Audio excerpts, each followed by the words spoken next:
Hello बच्चों, let's read the question. The question is saying statement 1 is given as all copulation lead to fertilization and pregnancy.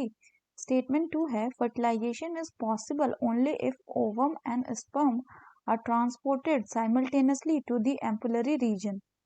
Mark the correct choice as option 1 में है both statement 1 and 2 are correct, 2 में है both statement 1 and statement 2 are incorrect, तीसरा है statement 1 is correct and 2 is incorrect and चौथा है statement 1 is correct incorrect and statement 2 is correct.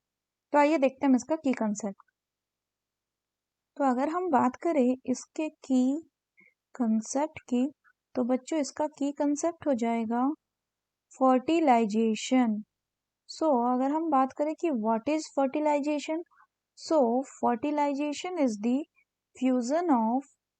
Fusion of male and female gamete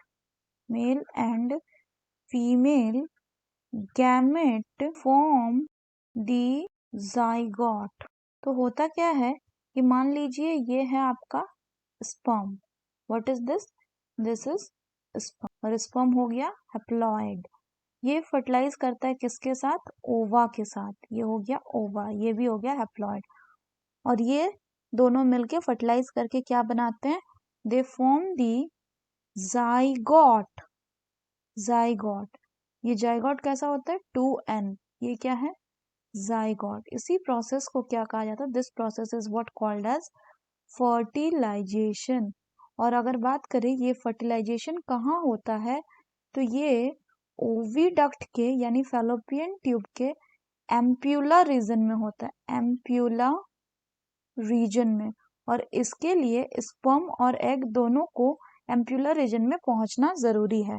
तो अगर हम बात करें क्वेश्चन की, तो बच्चों क्वेश्चन बोल रहा है कि all copulation lead to fertilisation and pregnancy. तो ये गलत है क्योंकि सभी कॉपुलेशन फर्टिलाइजेशन कॉज नहीं करेंगे, क्योंकि वैसे कॉपुलेशन जिसको किया गया हो by the use of protection, यानी कि अगर by the use of barrier method यानी कॉन्डम का यूज करके अगर कोई कॉपुलेशन किया गया है, it will not lead to fertilisation, no fertilisation.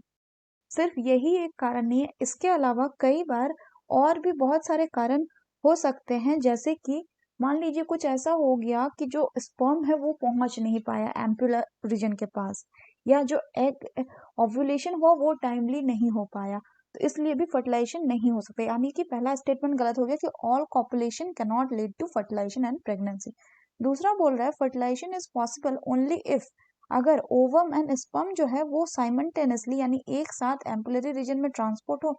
ये बिल्कुल सही है, यानी स्टेटमेंट 1 हमारा गलत हो गया एंड 2 सही हो गया। So the correct option will be option 4, that is statement 1 is incorrect and statement 2 is correct. So that's all for the question बच्चों. Hope you understood it well. Best of luck.